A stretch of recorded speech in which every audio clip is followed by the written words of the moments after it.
Olá, espectador e espectadora da TV Jovens Cronistas, seja muito bem-vindo, bem-vinda a esta edição do Seu Espaço Trabalhista, quarta-feira, 10 de maio de 2023, ao vivo pelo horário de Brasília, 19 horas 33 minutos.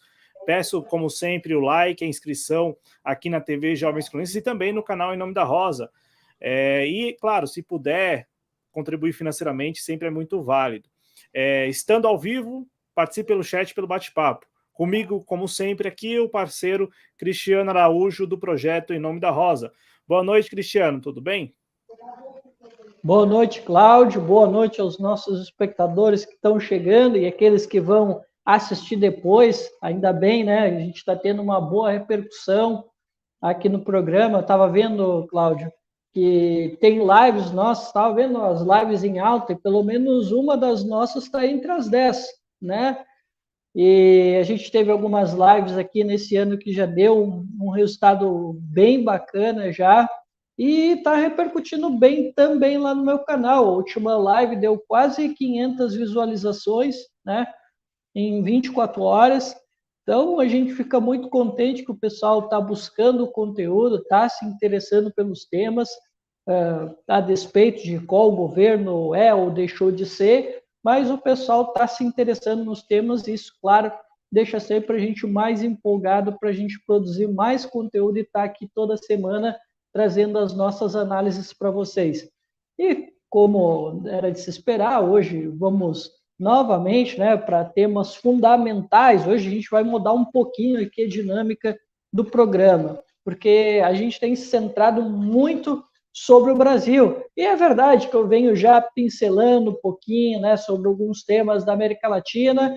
E essa semana eu confesso para vocês que eu tive um pouco de dificuldade para eu colocar pautas, porque tinha muitos temas bons.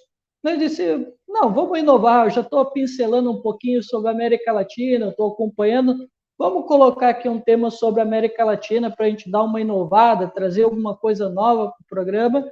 E hoje a gente vai falar um pouco sobre o fracasso da centro-esquerda no Chile e no Paraguai, que foi aí duas situações que eu acompanhei bastante, né? Uma que foi uma eleição e uma consulta popular, né? Que vem já há algum tempo se arrastando, já pelo menos quase 2 anos, e a gente não poderia deixar de falar desse tema, já que ele tem uma repercussão bastante considerável para o nosso campo e, claro, também para os chilenos e para nós que acompanhamos a política também. E depois a gente vai falar de um outro tema também de fundamental importância, ainda que tenha as nossas divergências, né? A gente não sabe muito bem o que vai ser feito, mas é um tema realmente de grande monta, que vai ser essa ideia de que o Lula está aí, né, querendo judicializar a situação da privatização da Eletrobras, o que para nós nos causa uma grande alegria se ele fizer isso, mas a gente, né, fica com aquele pezinho atrás. Mas para não dar maiores spoilers, eu fico por aqui para a gente começar o programa e desde já agradeço a quem está chegando, já sabe, deixa o like, compartilha, leva esse vídeo para mais pessoas, leva para aquele cara que odeia o Lula, leva para aquele cara que odeia uma perspectiva mais de esquerda, leva também para o cara que gosta, né? Vai espalhando aí a mensagem que é importante para a gente ganhar relevância, né? E para o projeto também crescer e a gente ficar cada vez mais empolgado para trabalhar aqui, né, com os conteúdos e as nossas análises aqui nos nossos programas semanais. Certo? Então vamos lá, Cláudio. Bora lá, e eu vou começar com o assunto da Eletrobras, para a gente deixar para falar sobre a esquerda no Chile e no Paraguai depois. Vamos começar então com essa ação, né, essa provocação, né, como gostam de falar aí os interlocutores lá de Brasília, essa provocação do governo Lula ao STF para que reverta pelo menos um ponto da privatização da Eletrobras, que é aquele ponto... Vamos só recordar, né, a Eletrobras, maior empresa geradora de energia e de transmissão de energia, né, então a maior geradora e também com a maior capacidade de transmissão de energia da América Latina. A Eletrobras foi entregue à iniciativa privada no ano passado. A gente se recorda aqui da MP do apagão, enfim, discutimos isso em vários programas, tanto lá no Em Nome da Rosa, como aqui na TV Jovens Cronistas. Foi um assunto muito caro, é um assunto muito caro para todos nós, e foi um assunto assim que nós tratamos de colocar na pauta sempre que possível, porque, de fato, a entrega ela iria comprometer, né, e compromete a soberania nacional brasileira. Então, assim, a partir dessa perspectiva, nós tratamos esse assunto. E aí agora, o governo ele provoca o STF no sentido de rever um ponto da privatização. A privatização ocorreu, foi entregue à iniciativa privada, o governo detém ações na Eletrobras, mas não tem mais o controle acionário da empresa. E um dos pontos da privatização diz respeito a um teto de 10% das ações em relação aos votos, né? Então, assim, os acionistas podem ter até mais de 10%, como é o caso do governo. O governo tem 40%, 43%, enfim, quase 45% das ações da Eletrobras. Só que, quando vai votar, vota como se tivesse apenas 10% das ações. E este é o ponto que Cristiano Araújo está sendo discutido e o governo quer que o STF defina se é desse jeito mesmo ou se é possível reverter este ponto especificamente. O relator desta ação no STF é o Cássio Nunes, o primeiro indicado do ex-presidente Bolsonaro ao STF, né? Cássio Nunes, que já era desembargador, enfim, uma figura do Piauí, com relacionamento também com petistas, né? Vale lembrar que, na época, o Wellington Dias, então governador petista do Piauí, chegou a falar sobre o Cássio Nunes. E aí, Cristiano, nós temos o governo Lula dando um passo, além do discurso e tal, dando um passo. O questionamento está ocorrendo, a provocação foi protocolada, e aí agora cabe ao STF discutir esse assunto. O que você consegue ver a partir desse movimento do governo, né, que vinha numa linha mais de discurso, enfim, de tentar manter a base animada em relação à reversão de privatizações e por aí vai, e agora o governo dá um passo a mais, que é ir ao STF e colocar a julgamento um dos pontos da privatização da Eletrobras. Bom, vamos lá então, Cláudio. Parece que em quase 6 meses de governo, desculpa, caiu aqui, vamos lá. Então, Cláudio, parece que depois de quase 6 meses de governo, e Lula tem recebido muitas críticas minhas aqui, que eu até, inclusive, cheguei a chamá-lo de um animador de plateia, porque o Lula ele estava apenas no aspecto do discurso, né? Ele não tinha nada prático.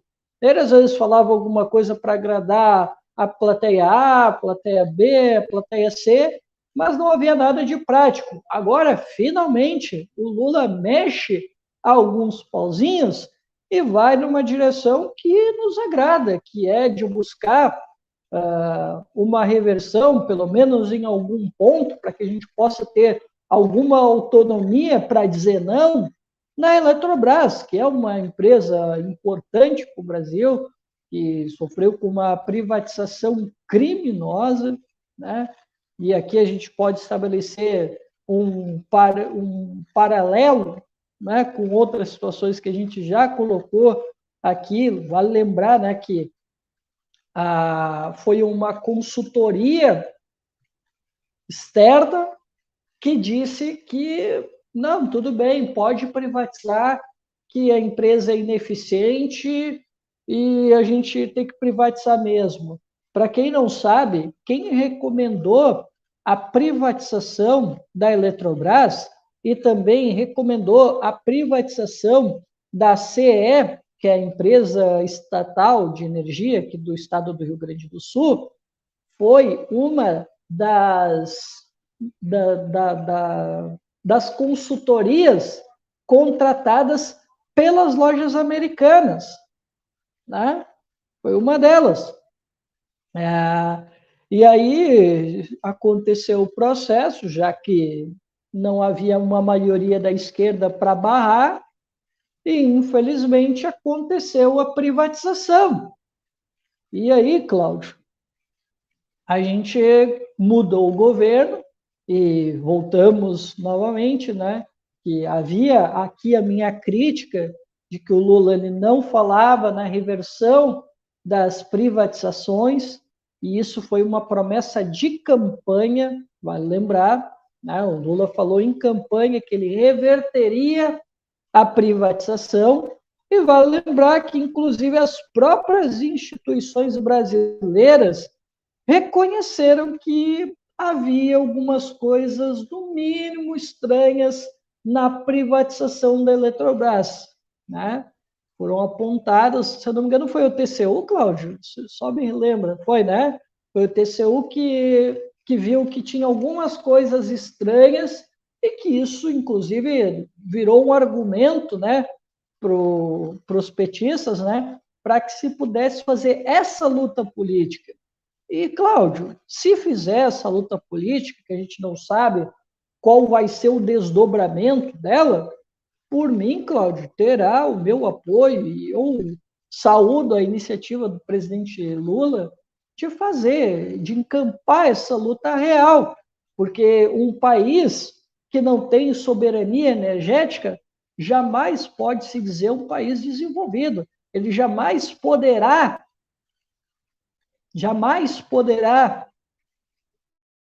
construir o Projeto Nacional de Desenvolvimento, que o Lula diz que quer reindustrializar o país, mas sem energia, Cláudio. O próprio petismo reconhece isso, o Ciro reconhecia isso, que sem energia tu não vais conseguir construir uma indústria forte, né?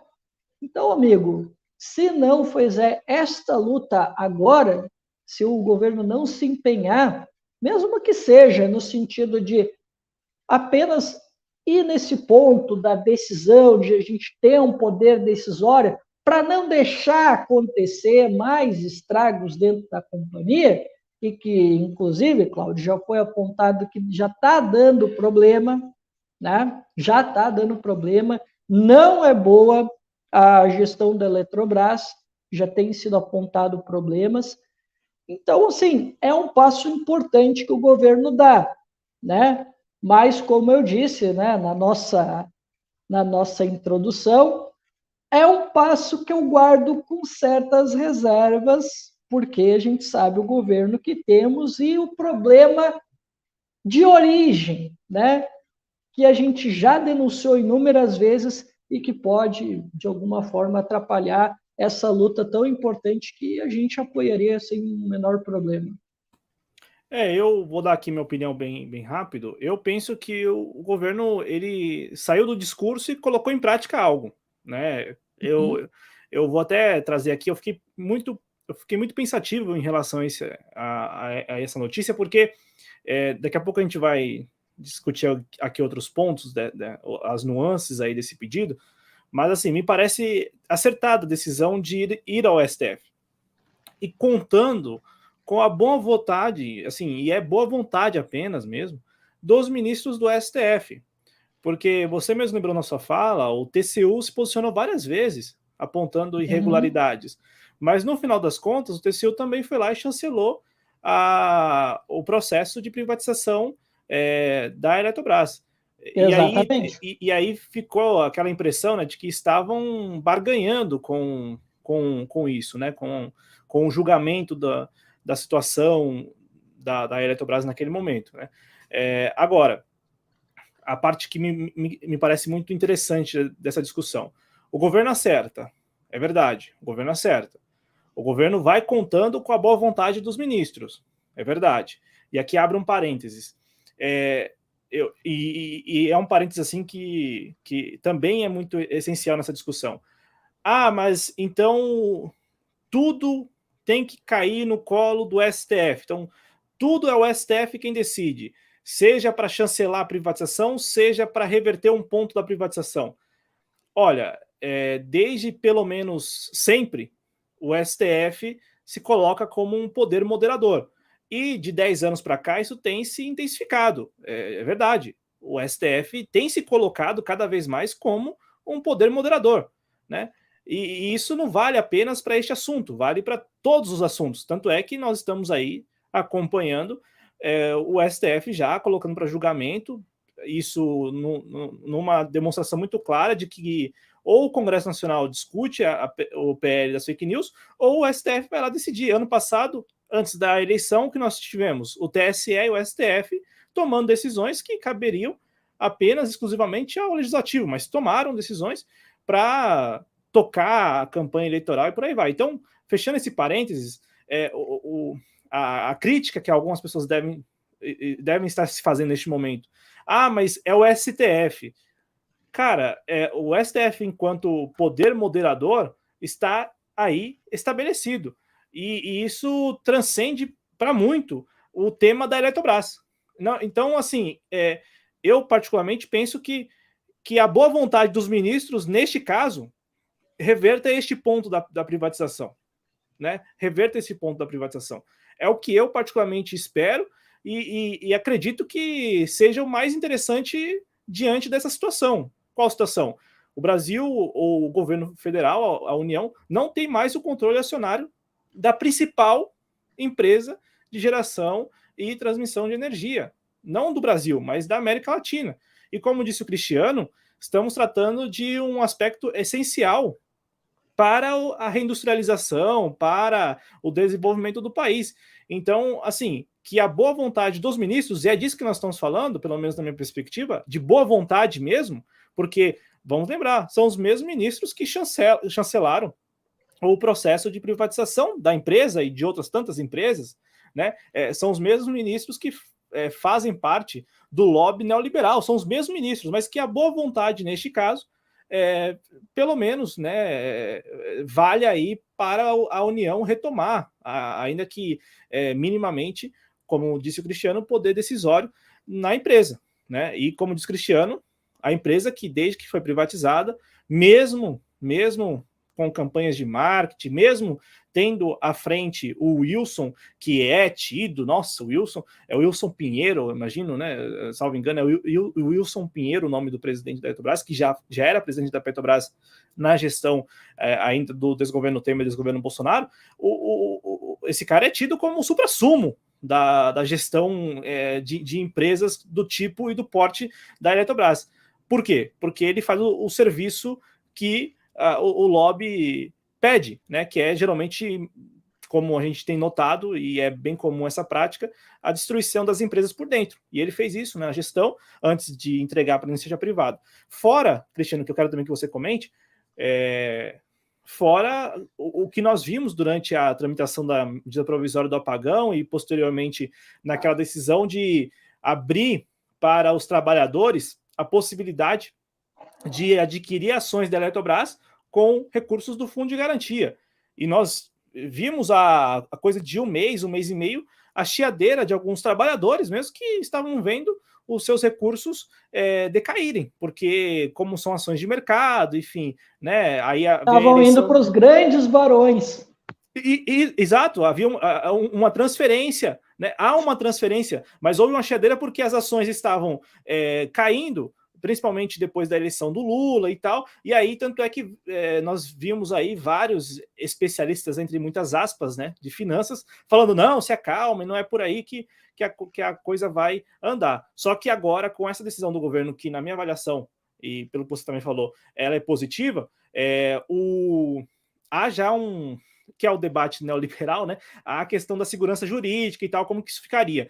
Antes de passar a palavra para você, rapidinho, aí eu quero também, isso é um assunto recorrente aqui do espaço trabalhista, e é até repetitivo, né? Pode parecer repetitivo, mas assim, o governo acerta, na minha avaliação acerta. Agora, eu vejo que o ponto essencial, assim, isso não é só em relação à Eletrobras, mas em quase todos os assuntos aí, isso vale para quase todos os assuntos do governo, é em relação ao governo em si. Porque às vezes eu fico com a impressão que o governo Lula ele se acha o suficiente. E eu penso, e nós temos visto isso no dia a dia, que não é o suficiente. Por isso que as cobranças, por isso que as críticas, e aqui isso, assim, estou aberto a receber comentários contrários e tal, não tem o menor problema, mas assim, é que me parece que há da parte do governo também a compreensão de que, não, como nós chegamos aqui e derrotamos o governo anterior, isso já basta. E não é por aí. né? E aí tem muita gente que volta ao dia 30 de outubro, lá perto das 8 horas. Cara, de fato, eu falo particularmente, foi uma alegria, foi uma alegria. Eu fiquei muito alegre, estava aqui no ar, inclusive, não escondi minha alegria. Agora, eu tenho ciência que nós estamos no dia 10 de maio de 2023, nós não estamos mais em 30 de outubro de 2022. E o tempo tem passado. E aí, para devolver a palavra para você, Cristiano, eu acho que o debate essencial em relação ao conjunto do governo Lula é: tá, venceu o Bolsonaro, verdade. Agora, é preciso arregaçar as mangas e colocar mais ações em práticas. Como esta ação. Esta ação é uma ação prática, objetiva. Não é o suficiente, obviamente não é, mas já cabe o elogio e é uma ação prática, que vai além do discurso. E aí é isso que nós todos estamos cobrando. Quem elegeu Lula, quem não elegeu Lula, mas estamos cobrando. Porque eu acho que o governo ele vai passar a acertar mais quando ouvir as cobranças, quando ouvir as críticas, e parar de achar que já é o suficiente, que já basta. Não, vencemos o Bolsonaro. Até porque, como o Cristiano vem lembrando em vários programas, e desculpa ter me alongado aqui, 2026 é virando esquina. E se o governo não colocar em prática ações que foram prometidas em campanha, o risco, né, de o Bolsonaro, qualquer outro, não precisa ser o Bolsonaro, mas qualquer outro vencer o atual governo, aumenta. Eu acho que aumenta a possibilidade, porque o governo não corresponderá às expectativas que foram criadas na campanha. Isso vale para a Eletrobras, isso vale para outras empresas, isso vale para questões como Bolsa Família, enfim, programas assistenciais, programas educacionais, por aí vai, Cristiano. Então, era isso que eu fiquei refletindo desde que eu li essa notícia sobre a Eletrobras, porque agora nós estamos diante de uma ação prática, concreta do governo. O governo vai lá e provoca. E eu acho que cabe, neste momento, também refletir, como temos refletido aqui no programa, principalmente do Espaço Trabalhista, refletir sobre o papel do governo. Essa impressão que, pelo menos eu tenho, de que o governo, às vezes, ele senta lá, ele senta sobre a eleição de outubro de 2022 e ponto final. Não, nós vencemos. Cara, eu compartilho da alegria de 30 de outubro, mas eu tenho a compreensão de que nós estamos já em maio de 2023. Cláudio, isso não foi uma reflexão, isso foi quase uma tese. desculpa ter me alongado ao ponto de ser considerado. Eu estava aqui tese. Quase dando risada. Eu digo, não, o Cláudio não está fazendo um comentário, ele está apresentando uma tese. Mas vamos lá, Cláudio. Assim, como a gente disse, né, é uma iniciativa interessante para um governo que não apresentou nada desde o início. Como a gente já falou, e a gente vai repetir aquilo que a gente disse no programa anterior, é um governo que negocia pautas difusas no varejo. Não há um planejamento, não há uma direção de onde o governo quer ir. Tu não sabe qual é o horizonte que o governo traçou, né? A gente sabe de algumas pautas ali, acolá, né? O combate à fome, o pobre viajar de avião, o pobre voltar a frequentar a universidade, o brasileiro voltar a comer carne, tudo a gente sabe que são metáforas que o Lula usa, a gente está entendendo o que ele está dizendo, né? Mas são pautas que ainda são muito singelas, ainda não compreendem uma situação grave que o Brasil está vivendo, né? O Brasil, como dissemos, né, em off, no último programa, perdeu participação no PIB global. Em 40 anos é a menor participação do Brasil. Então, assim, os nossos problemas são gravíssimos e o Lula está achando que a gente está vivendo ainda lá em 2003, né? E aí, Cláudio, a gente tem que saudar essa iniciativa que a gente não sabe aonde vai terminar para um governo que até agora, quase 6 meses, nada apresentou, não tem uma base constituída, negocia tudo no varejo e que a gente já tem visto por aí que está começando a liberar uma verbinha aqui, uma verbinha ali, né? Antes, Cláudio, a gente estava falando de emendas parlamentares no programa passado. Hoje, eu já estou vendo que o Lula liberou 9 bilhões do orçamento secreto, que era tão criticado com o Bolsonaro. Mas agora, o que é isso? Virou orçamento do bem? Orçamento do amor? Como é que é o nome agora? Porque sabe que tem aquela questão da conveniência. E eu estou vendo um silêncio danado com relação a isso. E por que isso está acontecendo, Cláudio? Justamente porque é um governo que não tem um horizonte aonde ir. E a gente, quero fazer aqui novamente um outro paralelo, né? Para o bem ou para o mal, né? Mas a gente vai falar sobre isso depois. O governo Boric, né? No Chile, que a gente vai falar depois, né? Ele tinha um horizonte. Ele foi lá, ele captou, né? A mensagem que as ruas estavam enviando e ele avocou aquilo para ele. Ele disse: não, ó, eu vou entregar para vocês as demandas sociais e eu vou entregar o principal, que é uma nova constituinte. E ele tem lutado para isso. A gente vai conversar sobre isso, porque vocês já estão vendo, né? Eu não preciso dizer o que está acontecendo, porque vocês se informam e a nossa análise vem depois. Mas, enfim, Cláudio, então, como disse, é uma iniciativa interessante, mas volta aquele ponto. Eu não sei, Cláudio, se a gente vai ter uma boa notícia, porque tu já foi adiantando na tua tese. Porque a gente não pode confiar no STF.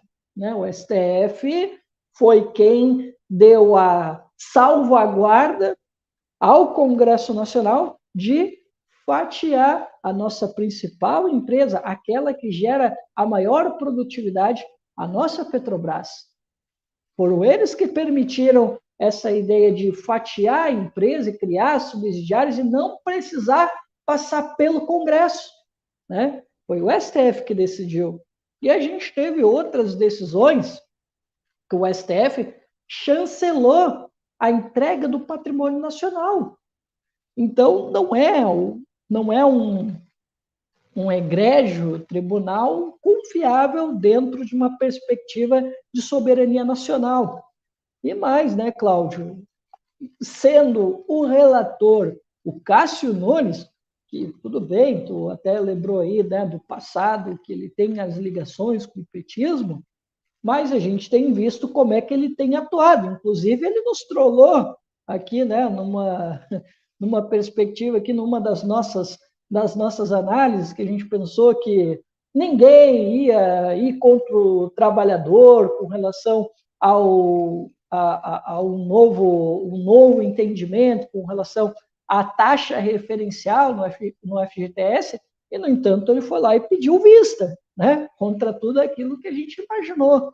Né? A gente não pensava, tudo bem que a gente poderia até pensar, olha, eu acho que o Cássio Nunes poderia ser esse cara, mas, assim, é uma pauta muito popular e o STF vai ficar com um filme, no mínimo, complicado se votar contra, ou, sei lá, alguém pedir vista com relação a essa demanda. Mas é um fato que ele foi lá e pediu vista, e aí não sabemos quando que vai rolar esse julgamento. Né? Então, a gente tem um STF, que é uma instituição que não é confiável, e, novamente, a gente está falando já há algum tempo, desde as edições passadas, que a gente, infelizmente, Cláudio, a gente tem, no vácuo de poder que se tornou o Brasil, das nossas instituições que não se entendem, o STF tem avocado decisões que não são para ele. E aí cria novamente aquela discussão sobre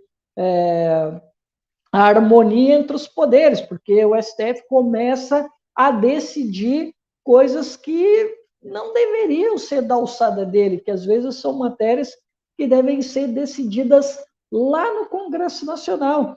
Então, a gente cria um impasse e com, né, a participação de deputados e senadores progressistas. Esse que é o grande problema.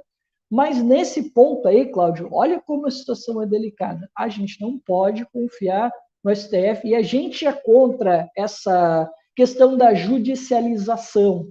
Né? Nós já nos posicionamos inúmeras vezes que somos contrários a essa ideia de ficar transferindo tudo para o STF. Só que nós temos um problema.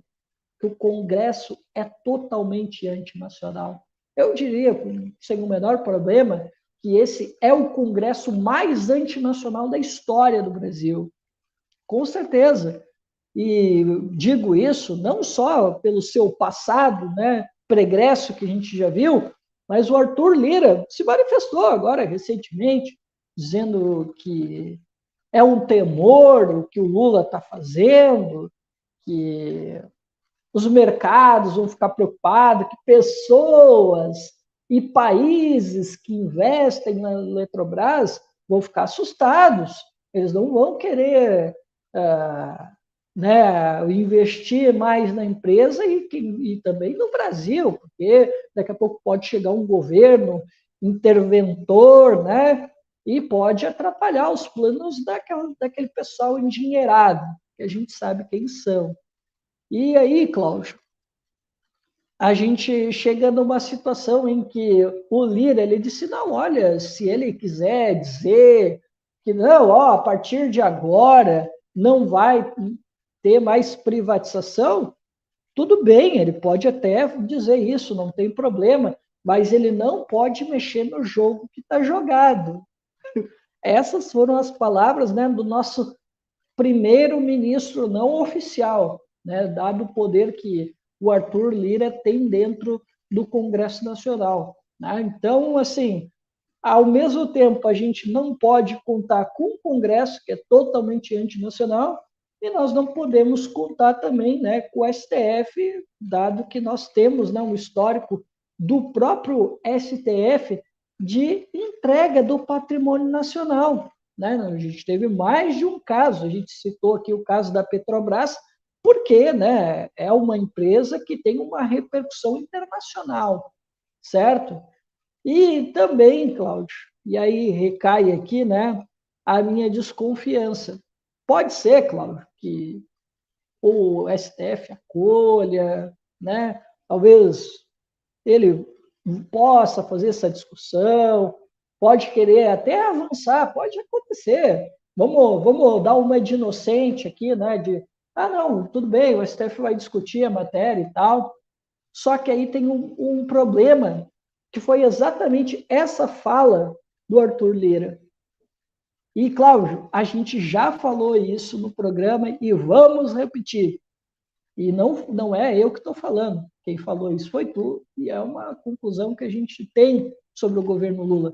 O governo Lula é um programa, o governo Lula é um governo altamente preocupado com a imagem. Então, se ele vê que as contrariedades estão crescendo, e dado que ele não tem base, e ele está toda hora pisando em ovos, justamente por não ter essa base social, o governo Lula vai recuar. Porque daqui a pouco ele vai precisar do Congresso para aprovar alguma coisa, daqui a pouco os lobbies começam a agir, né, com força, e aí daqui a pouco isso acontece um debate interno dentro do governo, e possivelmente o Lula pode recuar nessa ideia de tentar judicializar essa situação, né? Porque ele está numa saia justa, ele não tem maioria. E o governo Lula, e especialmente o próprio Lula, volta mais fragilizado. Então tem isso, né? Tem essa questão de que eu desconfio das duas instituições, Congresso e STF, e eu desconfio, inclusive, do próprio Lula, porque nós já tivemos outros episódios que o Lula recuou de pautas que seriam importantes para o interesse nacional. E eu desconfio que esse pode ser um caso, que ele pode recuar. E ele pode recuar devido a esses lobbies, a ele ter essa ideia de que não tem como ele vencer essa disputa, e daqui a pouco o Lula recua. Né? Isso, para mim, seria o mais trágico. Para mim, né, claro que não sou um agente político, não sou um operador. Por mim, cara, ele faria muito mais bonito se ele fizesse essa luta até o final. Aí sim ele mostraria que ele está interessado em pelo menos fazer uma mudança, mesmo que mínima, porque o que ele está fazendo é o mínimo. Mas se ele conseguir, né, de alguma forma, reverter isso, pode ser um passo bastante interessante para a gente, no futuro, mudar essa relação com a Eletrobras, que é uma empresa importante, porque o setor energético, ele, como eu disse anteriormente, né, ele pode ser aí o que vai garantir a nossa soberania nacional. Eu tenho, acho que 2 pontos assim a favor do governo nessa questão. Tanto é que, como eu falei, eu penso assim, que a chiadeira seria a de que é o mesmo STF que fatiou e que continuará fatiando várias empresas importantes do patrimônio público nacional, e que é a favor da privatização da Eletrobras. A chiadeira seria esta: vamos contar com este STF, só que o ponto a favor é que o STF, o pleno atual, né, a configuração atual, ela tem um bom relacionamento com o atual governo.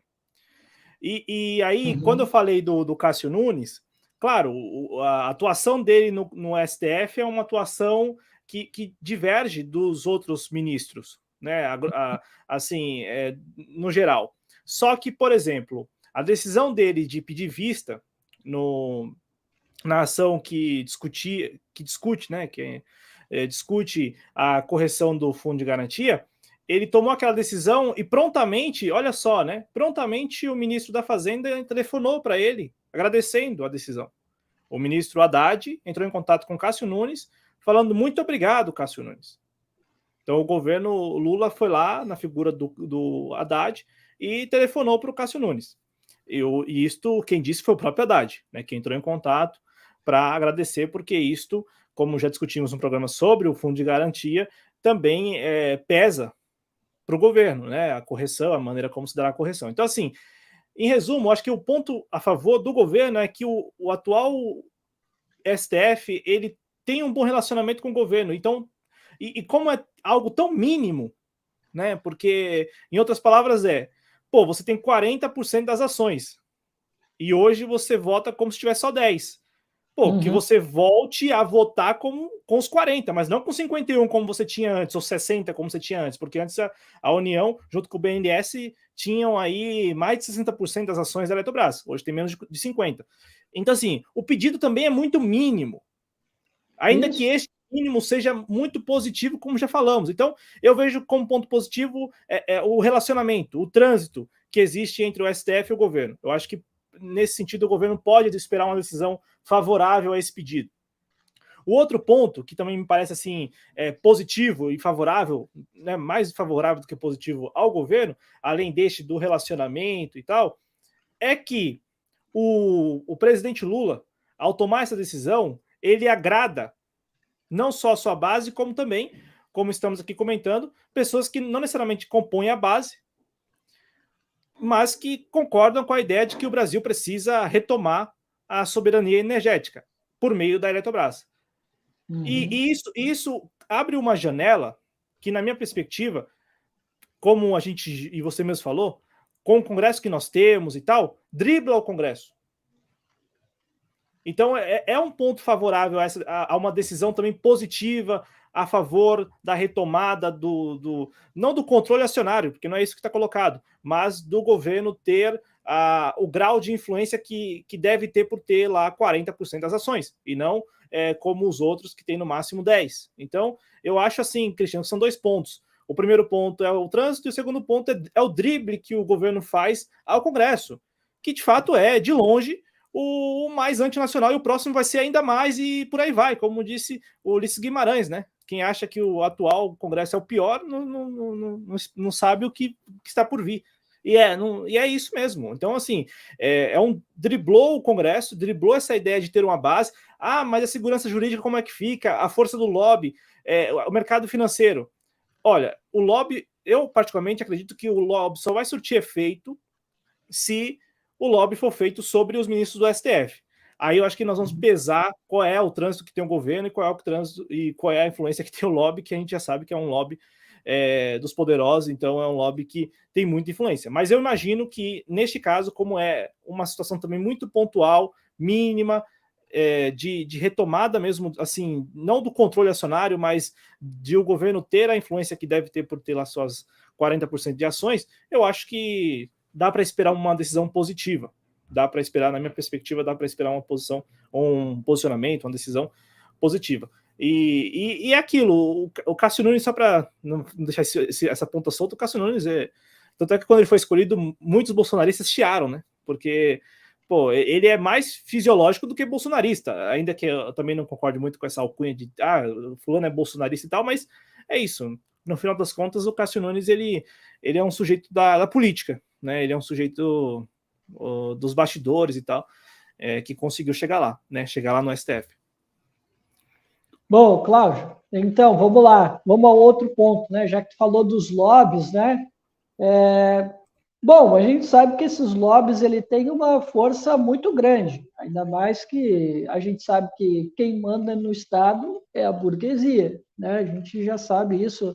Aquele bom velhinho chamado Karl Marx, né, nos falou sobre isso, e errado ele não estava, né? E, Cláudio, a gente já está vendo uma reação dos mercados, né? Os mercados já, né, depois das declarações do Lula lá fora e com essa notícia, eles já começaram a precificar, né, essa situação. Começamos a ver, né, as ações da Eletrobras caindo, né? Muita gente preocupada e, claro, né, não podia faltar os oportunistas, né? É uma parte de uma imprensa mais conservadora, né, que começou a martelar o Lula. Pô, olha só, Lula, tu disse o que disse lá fora sobre a Eletrobras e agora tu vem falar aqui que tu quer judicializar essa situação envolvendo a empresa, que tu quer voltar a ter, né, algum poder decisório, porque assim, né, Cláudio, a gente está falando de uma situação mínima e a gente já está vendo essa grita toda por parte, né, da imprensa, que é aquela imprensa que sempre trabalha contra o Brasil, né? Porque existe a imprensa regular, que já trabalha contra o Brasil, e a gente tem aqueles outros que fazem o trabalho ainda pior, né? E não cabe aqui a gente ficar nomeando, né? Mas tem um pessoal aí que quer fazer oposição de qualquer jeito, né? E fazer oposição de qualquer jeito não é aquilo que eu defendo, né? E foram justamente a esses que eu estou me dirigindo agora, que são esses que faz como é que é, a crítica irresponsável, que não estão fazendo as críticas corretas, né? E essa intenção do governo de recuperar um pouco nessa ideia de que ele possa decidir um pouco, já é um pequeno avanço? Sim, é. Mas é melhor do que se ficasse totalmente parado e não fizesse nada. Agora, tu imagina, Cláudio, se fosse, né, para recuperar as ações, né, se fosse aquilo que o Ciro falou, né, o Ciro falava de recomprar as ações, ou até em alguns momentos ele falou em reestatizar a Eletrobras, né? E a mesma coisa ele falou com relação a Petrobras, só que no caso da Petrobras ele falava em recomprar, de lançar um edital avisando que ele ia comprar até 60% das ações da Petrobras e ele ia deixar tudo às claras, né, para haver esse debate, né, que ele sabia que ia tomar muita pancada, mas ele já estava anunciando aquilo que ele ia fazer, né? Então, Cláudio, é um pequeno avanço, né? É um pequeno avanço, mas a gente sabe que o jogo vai ser bruto, vai ter muito lobby, provavelmente esses lobbies vão se aproximar dos congressistas, é claro, porque eles sempre tiveram essa proximidade, vão se aproximar do STF, e aí, cara, dependente de qual vai ser o resultado, eu espero que o governo não recue, porque, infelizmente, Cláudio, tem sido atônico, o governo tem recuado, né? Sempre quando ele vê que vai perder, ele tem recuado. Eu espero que nessa pauta aqui, ele não recue. As fake news, cara, não vai fazer lá uma diferença gigante com relação à soberania nacional. Agora, a soberania energética, essa nos importa muito, né? Esse é um tema fundamental para a gente. Então, nessa aqui, o governo tem o dever de jamais recuar, porque esse foi um dos poucos acertos que fez agora, nesses quase 6 meses. Então, se mantiver, né, essa situação, mesmo que saia derrotado, pelo menos, cara, tentou reverter um quadro que para nós é importante e que vai ajudar o Brasil, caso a gente consiga ter, né? E tu tá aí, né, na esperança de que pode ser que haja uma decisão favorável. Eu vou ficar, né, na torcida que isso aconteça, né, Cláudio, porque vai ser uma decisão bastante importante para a gente. Eu acredito que sim. Eu acredito que dá para acreditar por esses fatores que eu trouxe aqui, e é mais ou menos nisso que eu escoro essa minha expectativa. Agradecer aqui no chat o Raif, é isso? Raif Vieira, ele mandando um salve. O Tamir Felipe esteve aqui com a gente, ou está com a gente aqui. E também o Adriano Garcia, nosso editor responsável, que mandou aqui um superchat de 4,20. Boa live para nós aqui, um abraço ao Adriano Garcia e também ao Denis Keynes, que esteve aqui na TV Jovens Crianças, esteve no Espaço Trabalhista. Recomendo a quem está nos acompanhando que não assistiu ao programa com o Denis. Ô, Cristiano, podemos então superar deste assunto, podemos passar para o outro assunto do programa, que são essas derrotas na sua perspectiva e também no que saiu na imprensa. E aí eu já abro uma divergência, cara. No Paraguai houve uma derrota da esquerda, e de que esquerda estamos falando?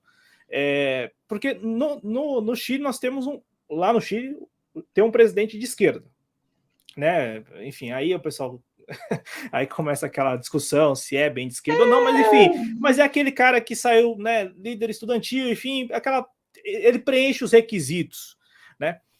Ainda que não esteja fazendo governo, e você vai comentar. Mas assim, preenche os requisitos. Agora, no Paraguai, isso me deixou muito intrigado, cara, porque é aquela vitória que todo mundo esperava. Eu acho que o ponto assim que vale muito a pena discutir e debater é como no Paraguai a terceira força também é a extrema-direita, né? Ou a chamada extrema-direita. E aí não está nem aqui na pauta, mas acho que já vale também um bônus aí, é a situação semelhante da Argentina, que caminha para eleições presidenciais, também tendo como terceira força, pelo menos nas pesquisas, a chamada extrema-direita.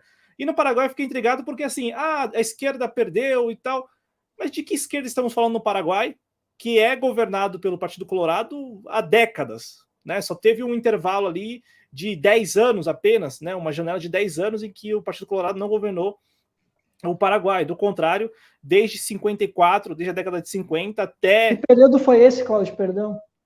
O período de 10 anos, em que nós tivemos 2008 e 2012, com o Lugo, e depois o Partido Liberal que ganhou. Não foi o Partido Liberal que ganhou? Quando? Depois... Não, nós tivemos 2012 a deposição do Lugo, aí o vice assume. O vice assume, ele fica uma janela. Perdão, não foi 10 anos, foram 5 anos. O Cartes? Depois o Cartes volta. Não, volta, exatamente, particular. Então não foram nem 10 anos, foram 5 anos. É que houve 5 anos, exatamente. Por isso que eu te perguntei. Não, porque houve um impeachment, e aí tem aquela janela do presidente liberal, né, que era o vice do Lugo, que assume. Exatamente, perdão. Então não foi uma janela de 10 anos, foi uma janela de 5 anos, apenas um mandato. E não necessariamente foi a esquerda quem governou, nem mesmo os 4 anos do Lugo, porque tem aquele aspecto de ter sido eleito numa frente ampla e tal, inclusive tendo um vice do Partido Liberal, que é quem assume depois. Então, assim, Cristiano, eu fiquei intrigado. De que esquerda estamos tratando, no caso do Paraguai especificamente, que teria perdido essa eleição presidencial para o Santiago Penha, que é o vencedor e que vai governar o Paraguai a partir de agosto, também pelo Partido Colorado? Cláudio, então, assim, eu até mudei um pouco a minha visão com relação ao Efraim Alegre, porque eu considerava que ele era um cara mais de centro-direita e tal, mas olhando o histórico dele, eu vejo o Efraim Alegre, historicamente, muito mais à esquerda do que o Boric, muito mais. As defesas que ele fez historicamente, das pautas que ele defendeu, ele foi muito mais à esquerda do que o Boric, muito mais. Então, assim, eu mudei um pouco a minha visão com relação ao Efraim Alegre, apesar de que na última eleição eles apresentaram um projeto bastante genérico, né, porque foi uma frente ampla, não muito diferente daquilo que foi com o Lugo, porque, assim, Cláudio, é muito difícil de fazer política no Paraguai, muito difícil, ainda mais sendo de esquerda, né, porque tu tem que formar uma verdadeira frente heterogênea, né, e foi o que aconteceu, né? A Concertação Nacional, ela era uma espécie, guardadas as devidas proporções, era uma espécie de uma federação partidária, né? E ali tinham partidos de esquerda, de centro-direita, e nós tivemos alguns partidos que acabaram rompendo com essa Concertação Nacional, inclusive, né, o partido do Paio Cubas, né, que foi esse candidato de extrema direita que resolveu concorrer sozinho, tá? A Frente Iguaçu, né, que elegeu o Fernando Lugo, também rompeu, porque a Frente Iguaçu ela queria ser a vice do Efraim Alegre. Só que daí houve uma disputa ali entre eles, e aí a Frente Iguaçu ela se dividiu. Uma parte apoiou o Efraim Alegre e outra parte resolveu ir só uma outra frente, né? Então, assim, Cláudio, a Concertação Nacional ela foi como uma frente heterogênea para tentar vencer a máquina do Partido Colorado que comanda o Paraguai há pelo menos 7 décadas. Como tu bem lembrou, né? O único intervalo que eles não estiveram na política foi no caso aí, né, da vitória do Fernando Lugo, né? Foi ali no período de 2008, né, a 2013, né? Que foi ali o intervalo, né? Que nós tivemos algum respiro do Partido Colorado, porque muita gente às vezes esquece, mas o Partido Colorado ele estava na base do governo Alfredo Stroessner. Muita gente não coloca isso. Ele era do partido. Eles estavam lá, né? Então, assim, e o Paio Cubas, tá? O Paio Cubas também, ele tradicionalmente, já que tu falou que ele era do partido, o Paio Cubas também era, né? Ele também era colorado. A família dele é colorado, do Partido Colorado. Só que ele acabou rompendo, não sei se talvez ele enxergou uma janela de oportunidade, eu aí nessa parte eu desconheço, tá? Eu realmente não sei o que fez com que ele rompesse, mas acredito que sim, que ele viu uma janela de oportunidade, de talvez, né, disputar por fora, de pintar como um outsider, e ele realmente era visto dessa maneira no Paraguai, pelo menos foi o que eu acompanhei, né, pela imprensa paraguaia, que ele era visto como um outsider, apesar dele ser um político tradicional. Lembrando muito bem um certo alguém lá de 2018, né? Então, assim, Cláudio... Parece que segue uma cartilha, né? Desculpa te interromper, mas parece que segue uma cartilha. Então, assim, às vezes nem precisa acompanhar o noticiário local. É mais ou menos a versão local daquilo que que nós tivemos no Brasil. E é bem semelhante também ao que eu já chamo a atenção da Argentina, né? Tem também... não são fenômenos distintos, mas parece que tem quase que uma cartilha mesmo, né, a ser seguida, e aí algumas figuras, como você falou, aproveitam e enxergam nisso uma janela de oportunidade, vou explorar esse filão aqui, e numa dessa aí, como é o caso desse Paio Cubas, conseguiu 1/5 do eleitorado, pelo menos, né, antes de ser preso e tal, mas 1/5 do eleitorado votou nele nessa eleição. Sim, ele conseguiu, né, chamar a indignação, né, a insatisfação popular com o Partido Colorado, e com parte também da Concertação Nacional, né, que era uma novidade nessa eleição, né, que era essa frente heterogênea, mas que não conseguiu corresponder, né? Porque se esperava que talvez poderia ser uma oportunidade. Por que, Cláudio, era uma oportunidade? Porque o Partido Colorado sofreu um racha.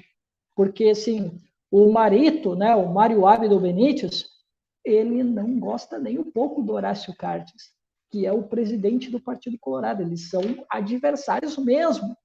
São adversários mesmo. Eles falam um do outro.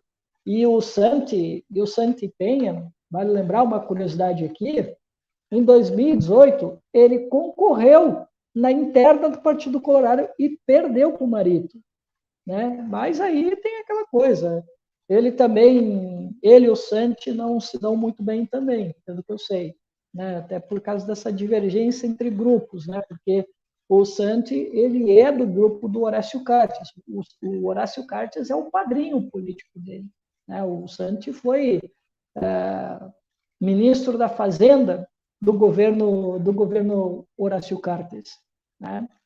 Depois que o Lugo saiu, né? Ele foi ministro da Economia, certo? Então, assim, Cláudio, eles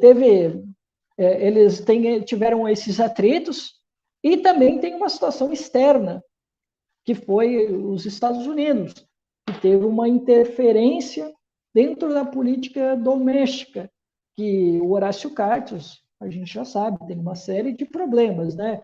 Que vão desde 2019 com a Lava Jato, passa pelo Panama Papers e desencadeou aí numa situação que eu, inclusive, coloquei no meu último vídeo, né?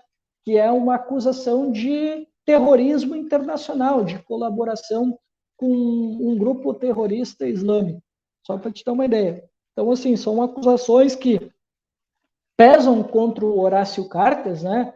Sem contar, né, algumas situações bem estranhas também na política doméstica, envolvendo o senhor Horácio Cartes. Então, assim, a oposição tentou jogar, né, já que um é padrinho político do outro, a oposição tentou jogar com isso. E a própria imprensa achou que isso poderia ser um ponto que poderia dificultar a situação para o Partido Colorado, que poderia haver uma expectativa de uma mudança na política paraguaia, certo?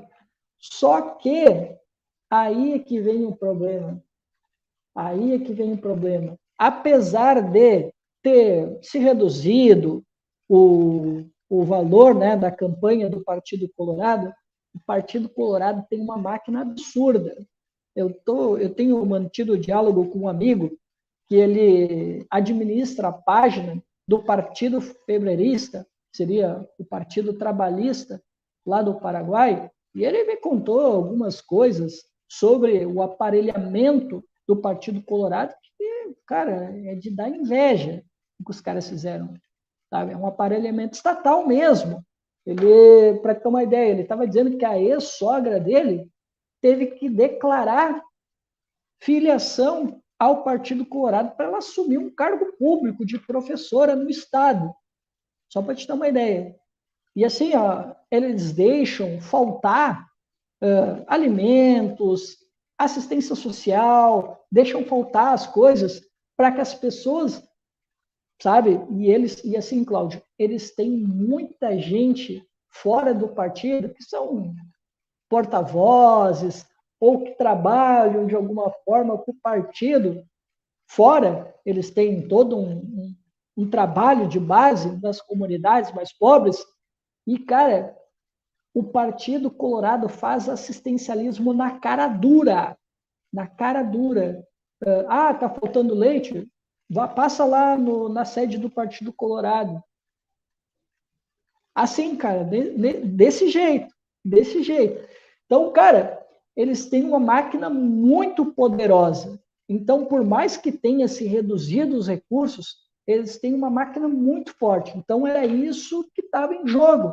E a Concertação Nacional não era muito diferente, também teve esse problema dos recursos, porque o partido teve lá seus problemas, tiveram que fazer essa frente heterogênea justamente para ter mais recurso, para fazer campanha, né? Só que teve dificuldades, né? E como sabemos, né, o resultado foi péssimo. Foi a pior campanha do Efraim Alegre.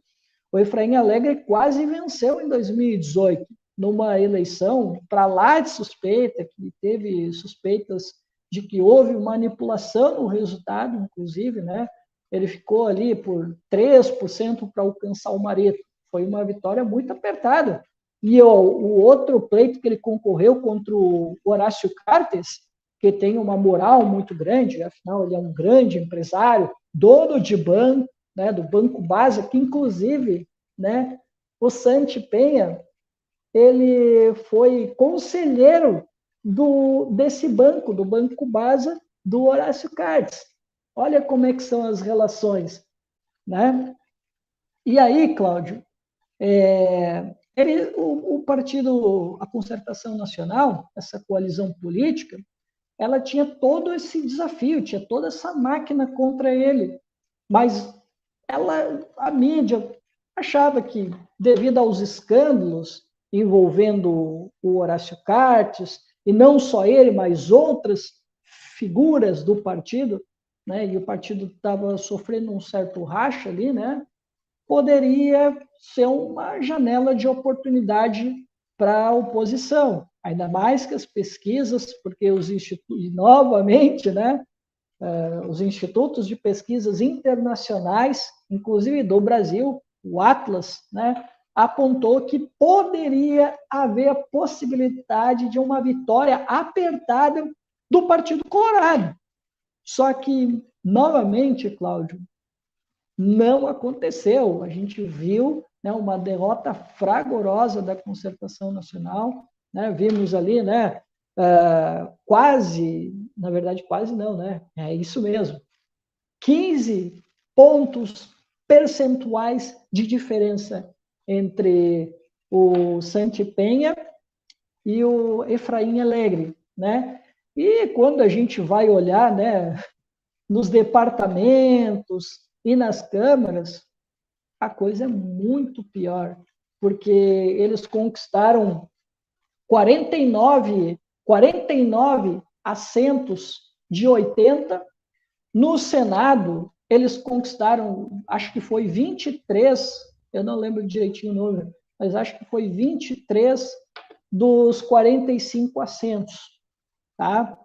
E nos departamentos, né, que são os governos de Estado, o equivalente, não, os governos de Estado, a situação foi pior ainda, porque o Partido Colorado venceu 15 de 17. Então, assim, foi uma vitória avassaladora do Partido Colorado, né? Que, inclusive, o próprio Partido Colorado ficou surpreso. Eu vi uma entrevista do Santi Penha, depois da vitória, né, na CNN do Chile, e ele mesmo demonstrou surpresa. Ele não esperava que o partido teria, né, um resultado tão contundente como foi, porque todas as pesquisas mostravam que havia um equilíbrio e havia essas situações, né, das tretas internas, né, dentro do partido. Então, tudo isso poderia dificultar um pouco as pretensões do Partido Colorado. Eu te escutando, eu entendo que foi um processo muito parecido com o processo, não de 2018, mas muito parecido com os processos eleitorais do Paraguai, em que o Partido Colorado, e aí, quando eu falei, ele fazia parte do partido, o Alfredo Stroessner, ele fazia parte do partido, ele era integrante do partido. É interessante isso, né? Como lá na ditadura, antes da ditadura, na ditadura e pós-ditadura, as alas, porque como é um partido nacional, tem várias alas. Então, até na ditadura, quem puder ler e assistir aos vídeos, enfim, sobre a ditadura do Stroessner, há várias menções a essa disputa interna no Partido Colorado, ao ponto do Stroessner mandar matar vários correligionários, porque as alas do Partido Colorado, elas sempre viveram em disputa, né? há várias divergências. Então, assim, o Horácio Cartes ele entra nesse período muito recente da história do partido, que é composto por várias alas. Só que, e aí, traçando aqui um paralelo para talvez ficar mais tranquilo de assimilar o que é o Partido Colorado, quando chega no processo eleitoral, o partido se une, e aí é o resultado, por exemplo, dos departamentos, da Câmara, do Senado. Porque aí a capilaridade do partido, é a força do partido que supera essas divergências. E o paralelo é ao Partido dos Trabalhadores no Brasil, ou ao Partido Socialista Unificado da Venezuela, e por aí vai, que são partidos que também convivem diariamente com várias alas mesmo, né, divergências ao ponto de ir a público e tal. Só que quando chega o processo eleitoral, a eleição, esses partidos eles têm uma capacidade de unidade, né, pelo menos para aquele momento, impressionante, que aí é o que rende os frutos das vitórias eleitorais, sobretudo as vitórias nos estados, no Brasil, ou nos departamentos, no Paraguai, e por aí vai, nessas eleições majoritárias e principalmente as eleições legislativas. Né? Agora, Cristiano, escutando você falar, parece assim, foi um processo eleitoral muito semelhante aos processos de sempre, em que a oposição teve que se unir, e isso, como você falou também, sob muita discussão, muito debate, muita divergência, mas precisou se unir para poder enfrentar um partido que está lá estabelecido há 7 décadas. E aí a dificuldade é hercúlea. Então, eu insisto, eu não consigo considerar uma derrota da esquerda ou da centro-esquerda, porque me parece que do processo eleitoral do Paraguai, o que me chama a atenção é como eles conseguiram também repetir o fenômeno da chamada extrema-direita. E por que isso me parece interessante? Porque há uma parcela significativa do eleitorado, que é o que me parece que vai acontecer também na Argentina, não sei se como terceira, eu acho que no mínimo como terceira força para mais, que é como essas figuras que não são de fora da política, já são do universo político, conseguem vender a imagem de outsider, ao ponto de, no caso do Paraguai, 1/5 do eleitorado votar num sujeito que foi preso um dia depois do processo eleitoral, do domingo de votação. Um dia depois o cara estava sendo preso, porque foi questionar, né, falar de fraude na eleição, que é o Paio Cubas. E neste caso, a prisão para ele é boa, porque reforça. Então, assim, Cristiano, da eleição no Paraguai, o que me chama a atenção é como o Paraguai também conseguiu repetir esse expediente, que não é um expediente único do Paraguai, do Brasil e tal, mas é o que a gente tem visto na Europa também, com os partidos de extrema-direita como terceira força, como esses partidos têm conseguido capitalizar sobre a insatisfação, a palavra correta que você usou, a insatisfação do eleitorado e da população. Então, assim, o que mais me destaca, o meu destaque da eleição do Paraguai é este, porque é fascinante, eu acho que é a palavra correta, fascinante como é fácil repetir esse expediente, cara. Independente do país, mas é o mesmo expediente. Insatisfação com a classe política, e aí vem um sujeito que é da classe política, que é um sujeito político, com histórico, trajetória. É como se a chamada extrema-direita estivesse passando na cara de todo o espectro político como eles conseguem, com campanhas que beiram o ridículo, sem apresentar propostas, recorrendo ao senso comum, e às vezes até sem muito recurso financeiro, conseguem 1/5 do eleitorado, ou para mais, daí para mais. Então, isso para mim é fascinante. É fascinante porque é aquela discussão de sempre.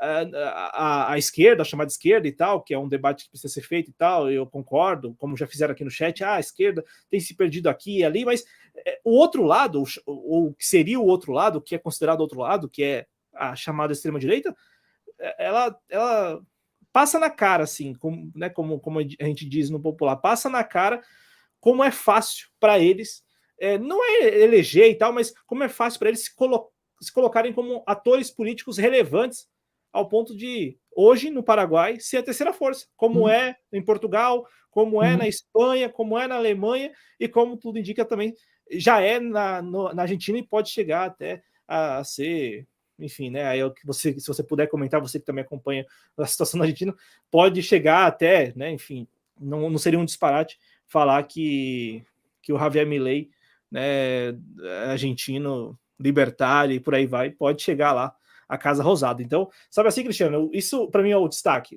No Chile a gente vai comentar, mas assim, para mim o destaque dessa eleição paraguaia, porque eu acho que a configuração ela é muito semelhante aos processos eleitorais anteriores.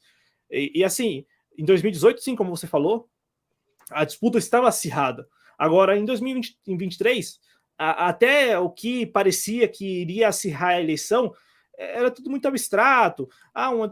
Né, o partido rachado, mas esses partidos que são nacionais e que têm infraestrutura e que conseguem se estabelecer no poder por algum tempo, já conseguem também ao mesmo tempo, né, ao mesmo tempo que estão no poder, eles conseguem dar atenção ao partido ao ponto de, como você falou, ter a capilaridade de dar uma cesta básica, de dar um litro de leite em troca do voto mesmo. Então, quase que a compra do voto, e é por aí que a coisa vai, né? Então, é mais ou menos por aí que eu analisaria a questão do Paraguai, que é algo que me parece que vai acontecer. E aí não é, né, vem do futuro e tal, mas é que é o mesmo expediente.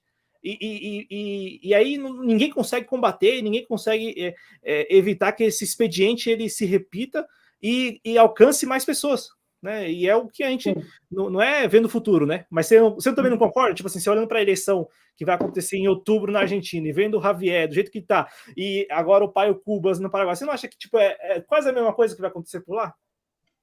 Tá, vamos lá, peraí. Cláudio, antes de mais nada, eu preciso dizer uma coisa. Por que eu acho que foi sim uma derrota da esquerda? Por quê? Eu considero o Efraim Alegre um homem de esquerda, tá? E assim, a gente não pode se deixar levar pelas nomenclaturas. Por mais que o partido dele se chame Partido Liberal Radical, o Partido Liberal Radical hoje, né, mais contemporaneamente, ele está um partido mais com uma visão um pouco mais nacional. Ele está mais à esquerda que o Partido Colorado. Eu peguei essa informação com o Daniel, que é um amigo que informa muito sobre a política do Paraguai, e nem sempre foi assim. Antes era o contrário. Era o Partido Liberal Radical Autônomo, que era o partido que era mais com uma visão mais internacional, né, de olhar para fora, e o Partido Colorado era quem encarnava o nacionalismo. E depois essa situação se inverteu, essa situação mudou, né, ali mais ou menos na década de 70, essa situação mudou. O Partido Colorado começou a ter essa visão mais cosmopolita, enquanto que o Partido Liberal Radical começou a assumir uma postura mais nacionalista, né? Claro que existem, sim, quadros de centro dentro do Partido Liberal Radical. Sim, é verdade, claro que sim. Mas, assim, o Efraim Alegre, pela história, pela trajetória, ele é um cara visto como mais de esquerda dentro do Partido Liberal Radical, tá? E, assim, cara, Frente Iguaçu estava ali dentro. E tinha outros partidos de esquerda que estavam ali dentro. E a Frente Iguaçu, por mais que tenha se dividido, a gente não tem dúvida que é um partido de esquerda, com seus problemas, sim, com seus problemas, mas é um partido que a gente pode sim enxergar dentro da realidade paraguaia, que é uma realidade muito dura de se fazer política, é um partido de esquerda, né? E existia mais outras frentes ali também, mais outros partidos de esquerda, mas é verdade que tinha muito partido de centro dentro e tinha os partidos de direita ali. Mas quem tem a legitimidade, quem realmente tem força ali dentro, é a Frente Iguaçu, porque foi quem conseguiu romper com a hegemonia colorada, e o Efraim Alegre, que por 2 vezes, né, quase chegou ali, né? Então, assim, são 2 forças consideráveis, são as maiores forças, os maiores expoentes dessa frente.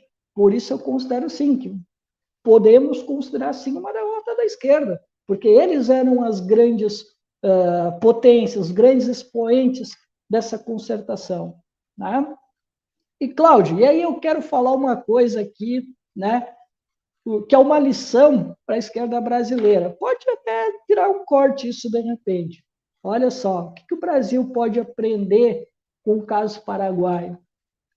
A esquerda brasileira precisa aprender que não é, muitas vezes, da crise que vai se emergir a nossa redenção. Eu disse isso, inclusive, no vídeo. Porque uma parte da esquerda e a imprensa acreditou que, pelo fato de o Marito estar com 13% de aprovação, isso poderia dar a possibilidade de uma vitória e até mesmo uma diluição do poder do Partido Colorado, que se encontrava também dividido. Mas nada disso aconteceu. Tentaram ligar ele a Horácio Cartes, Santo Penha, não funcionou. A vitória foi avassaladora do Partido Colorado. Então, esquerda brasileira, não contem com a crise, porque nem sempre ela traz a redenção. Essa é uma grande lição que a esquerda brasileira precisa aprender. É uma lição e, como disse o Cristiano, pode vir até um corte. Tem vídeo lá no canal Em Nome da Rosa sobre eu falo exatamente isso. Sobre isso. É que eu tenho alguma dificuldade, e assumo isso, né? Enfim, em comprar, né, essas ideias que... Vamos lá, se você que é um cara que está acompanhando, vem com essa notícia de que, olha, a disputa pode ser acirrada porque o Partido Colorado estaria rachado. Só que aí você considera 7 décadas de um partido no poder, capilaridade. Então, assim, não são pontos que pesam mais a favor do partido, da coesão, da unidade, do que da manchete que diz que o partido está rachado e que, por isso, os adversários podem acreditar numa vitória? Sabe, Cláudio, mas aí é que tá. Mas aí é que tá. É que assim, eu e tu, a gente está acompanhando, a gente sabe que não é fácil. Até o próprio partido, até a própria Concertação Nacional sabia que não era fácil essa vitória. A Concertação Nacional tinha plena consciência de que não seria uma vitória fácil se acontecesse, dado essa capilaridade que o Partido Colorado tem, e com 7 décadas, Cláudio, tu não muda o pensamento do eleitor paraguaio assim, né? Tanto é que o debate, Cláudio, eu ouvi um pouco os debates foram bastante mornos, a gente não via tanta diferença dos candidatos, a gente viu muito centrado o debate na questão da corrupção, na segurança, na questão das drogas, e também uma dúvida de se negocia com Taiwan, né, caso do Santi Penha, ou se faz os negócios com a China, caso do Efraim Alegre, né? Então, assim, foi uma campanha fraca, tá? Mas aquilo, os monopólios de mídia e os próprios institutos de pesquisa, eles moldam Sim. a realidade, a forma como as pessoas interpretam uma disputa. E aí, como eu te disse, volta aquilo. As pessoas acreditavam que o fato de o Santi Penha, desculpa, o Santi Penha não, o Marito está fazendo uma gestão desastrosa, colocando ele com apenas 13%, isso iria respingar no Santi Penha. E por que acreditaram nisso? Porque nas pesquisas começou a se diminuir a distância entre o Santi Penha e o Efraim Alegre. A gente começou a ver isso. E aí muitas pessoas começaram a ligar por causa dos escândalos do Horácio Cartes. E aí, Cláudio, tem uma situação meio engraçada. Olha só, eu estava vendo a entrevista, vou fazer aqui não, parênteses, estava vendo a entrevista do Santi Penha, tá? Depois da vitória, e aí eu achei uma coisa inacreditável. Um jornalista, que provavelmente tem uma baita trajetória, eu não acompanho a CNN do Chile, tá? E nem do Paraguai, nem de outro qualquer lugar, tá? Não acompanho, certo? E aí eu achei estranho um jornalista de um grande veículo de mídia perguntar para o Santi Penha se ele conversou com o Horácio Cartes, se ele parabenizou, se o Horácio Cartes parabenizou o Santipênia pela vitória. Eu digo, não, esse cara só pode estar de brincadeira, né? O Horácio Cartes esteve lá no dia que ele venceu, foi lá, cumprimentou, disse que o Horácio Cartes seria um soldado para ele, que ele seria uma grande ferramenta para o Partido Colorado. Cara, como assim, cara? O jornalista me faz uma pergunta dessa, cara. Pô, várias vezes eles trocaram tweets. O Horácio Cartes é presidente nacional do Partido Colorado. Todo mundo sabe as relações que o Santipênia e o Horácio Cartes têm. Então, que raio de pergunta é essa que o jornalista me faz, cara? Faltou o briefing. Faltou o briefing, né? Eu disse, poxa vida, cara, não é possível que o cara fez uma pergunta dessa, né, cara? Mas então, Cláudio, então, assim, existe uma opinião que ela é moldada, e os jornalistas também trabalham nisso, trabalham muito com esses institutos de pesquisa, e causa essa sensação de que, opa, peraí, pode ser que a gente tenha aqui uma mudança, porque nós temos aqui uma disputa entre a mudança e o continuismo. Será que a gente vai romper? E aí as pesquisas vão moldando ali a cabeça das pessoas. Só que aí tem essa questão que a gente falou, né? Tem o trabalho de base, anos, né? Trabalhando base, e isso às vezes, por mais que um governo seja desastroso, pode ser que isso não se reflita em uma redenção do outro partido, como foi o que aconteceu aqui no caso do Paraguai, né? Mas não foi o que aconteceu na eleição passada do Chile, né? Que o presidente o Pinheira resolveu não concorrer, botou o Cast, né, para ser.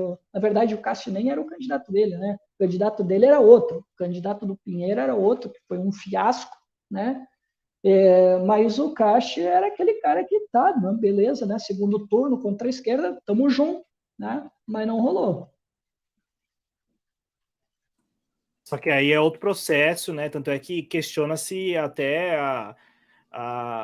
o próprio Boric se ele seria de esquerda ou não. Então aí aí é aquele social negócio, liberal. Né? Não, mas digo assim, não seria um rompimento, não seria uma concessão, não seria um rompimento à ordem.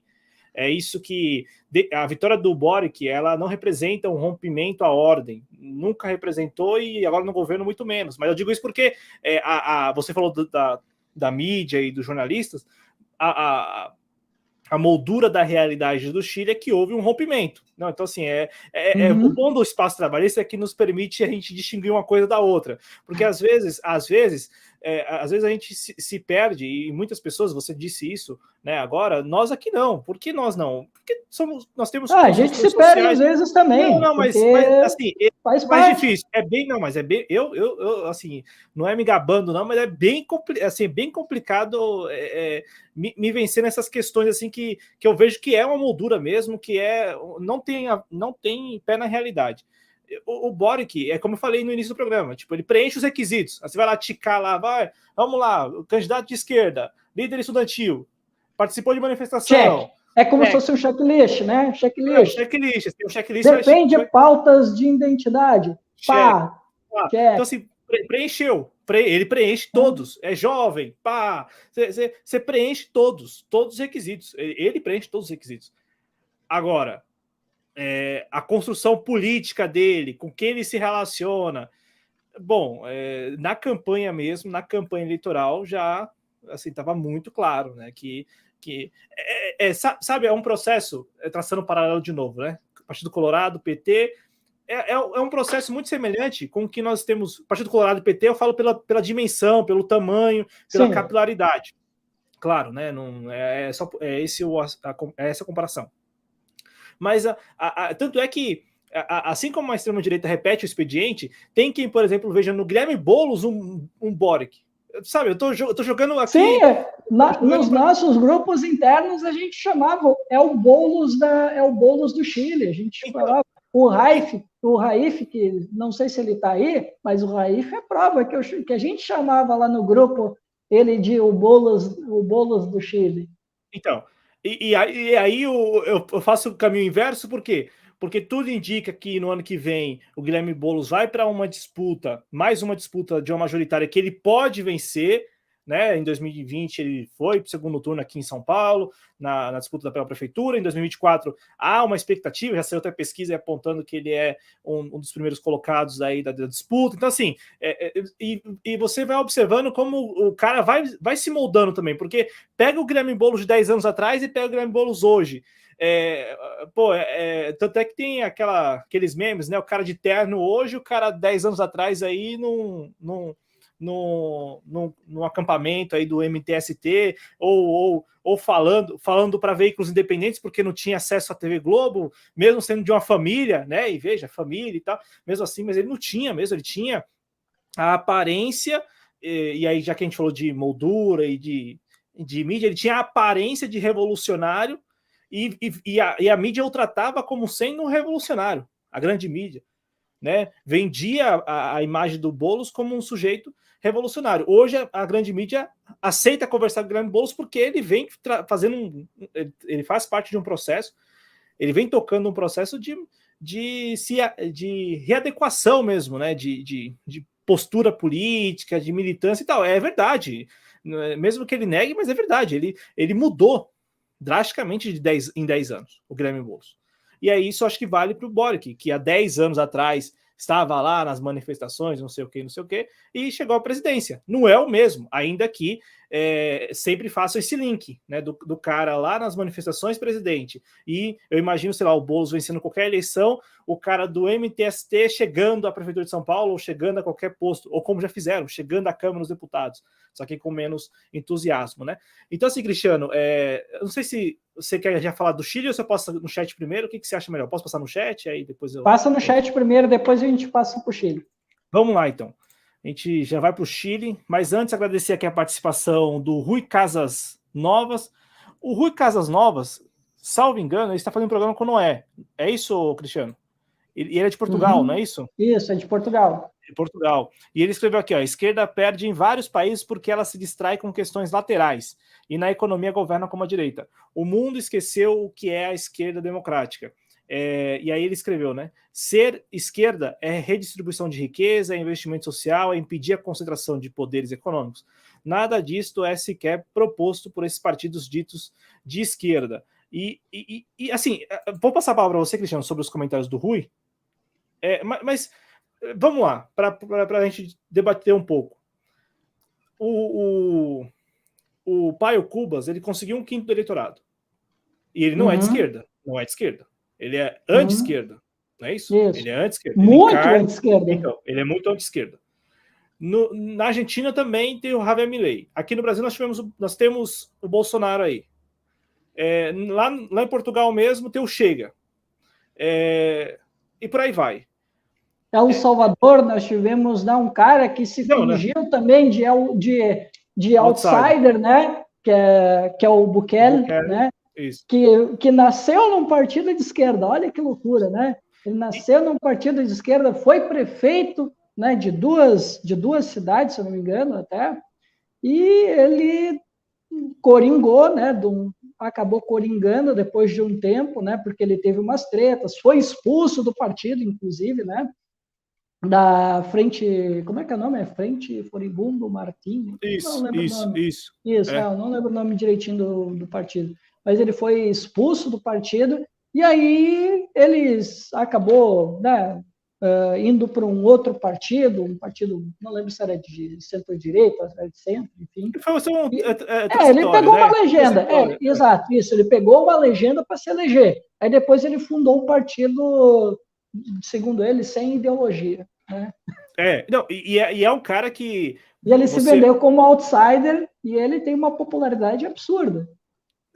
Não, exatamente isso. Você olha para ele planejou tudo isso. Olhando de trás para frente, está muito claro que foi planejado, né? A expulsão do partido talvez não tenha sido, mas passar por um partido, chegar ao poder e criar o seu próprio partido, está muito claro que faz parte de um plano, né? Ele planejou, não são coisas do acaso. E é aquele sujeito que está muito na cara, para mim, pelo menos, que viu nisso um negócio. Então ele chegou lá, agora dificilmente, assim, para sair de lá, até para fazer sucessor é complicado, porque é um cara que gosta muito do poder, né? E, como você disse, tem uma alta taxa de popularidade. Mas em relação ao comentário do Rui, e falando desses caras que se colocam como de extrema-direita, eles não têm nada de esquerda, eles são anti-esquerda, e eles conseguem capitalizar parcelas significativas dos eleitorados. Ponto pacífico. Isso não significa que a esquerda, ou ser esquerda, se tornou inviável. E aí, a gente está falando aqui não só de comunicação, mas de comportamento, de hábito, não da mensagem, mas da atmosfera. Porque hoje me parece que o clima e a atmosfera estão muito mais favoráveis à chamada extrema-direita do que à esquerda. Mesmo que a esquerda faça de tudo, assim, absolutamente tudo. Mesmo que a esquerda, sei lá, mesmo que a esquerda proponha redistribuir riqueza, investimento social, impedir a concentração de poderes, mesmo que a esquerda governe como sendo de esquerda, me parece que não consegue cativar essas parcelas dos eleitorados que estão assim, não apenas votando, mas muitas vezes chancelando comportamentos hostis e por aí vai, extremistas mesmo, né, como a gente tem visto, que são figuras que carregam isso, né, essas personalidades de extrema-direita, não apenas uma plataforma ideológica de extrema-direita, elas têm comportamentos assim extremamente hostis à civilização em certo grau, sabe? Assim, então, assim, Cristiano, é uma proposta de debate que me parece bem interessante, tipo assim, mesmo que a esquerda faça tudo isso aí que o Rui escreveu aqui e não governe como a direita, será que ela tem capacidade de cativar esse eleitor insatisfeito, esse eleitor e eleitora que tem chancelado essas figuras de extrema-direita? É uma pergunta que eu pelo menos me faço e acredito respondendo que não. Bom, vamos lá. Cláudio, o problema hoje da esquerda, né? Lamento ter que dizer isso, é o progressismo, tá? A gente está colocando muitas coisas, muitas pautas de grupos, de nichos, né, à frente das questões fundamentais, que são distribuição de riqueza, soberania energética, economia, né? E quando eu estou falando de economia, eu estou falando da nova economia, né? Da economia material. Como é que a esquerda vai lidar com essa nova economia, com esses aplicativos, com esses trabalhadores precarizados, né? Qual é a solução que a esquerda tem discutido com relação a esse conjunto de trabalhadores? A gente quase não vê isso. E a esquerda não se dá nem o trabalho de explicar aquilo que pretende. Por exemplo, a gente aqui bateu muito na eleição passada, por mais que o resultado não tenha sido nada bom para nós trabalhistas, mas o Ciro Gomes foi o candidato que talvez ele não respondia à economia que está surgindo com essas novas tecnologias, né? Internet das coisas, com as inteligências artificiais. Tudo bem, o Ciro não responde a isso por enquanto, né? A esquerda não tem uma resposta para isso. A direita só deixa acontecer e é isso aí, né? E as pessoas vão levando isso na maior naturalidade, né? Porque acreditam que isso é a evolução das coisas, né? E a esquerda ela não tem uma resposta para isso, né? Mas assim, Cláudio, dentro de uma perspectiva um pouco clássica da esquerda, o Ciro Gomes era o candidato que ele tinha um diagnóstico da crise, ele sabia o que levou o Brasil ao estado de coisas e ele tinha uma resposta, que era o projeto nacional. Ele sabia o que ele queria construir. Ele disse, com o meu projeto eu quero levar o Brasil em 30 anos a ser uma Espanha. E ele mostrou como isso era possível, de se atingir esse patamar. Claro que há questões de externalidades, que, na minha opinião, o Ciro parecia estar ignorando, né, que eu acho que isso poderia fragilizar o projeto dele, mas, bem ou mal, ele tem uma resposta. Agora, tu olha, por exemplo, qual é a resposta do PSOL? Qual é o diagnóstico que o PSOL fez nesses últimos 20 anos? Qual foi o diagnóstico da crise brasileira que o pessoal fez? Qual foi o diagnóstico da crise que o PCdoB fez? Qual foi o diagnóstico da crise que o PSB fez até hoje? Qual é a resposta que esses partidos têm para um país que tem perdido participação na economia global, que tem sofrido a maior desindustrialização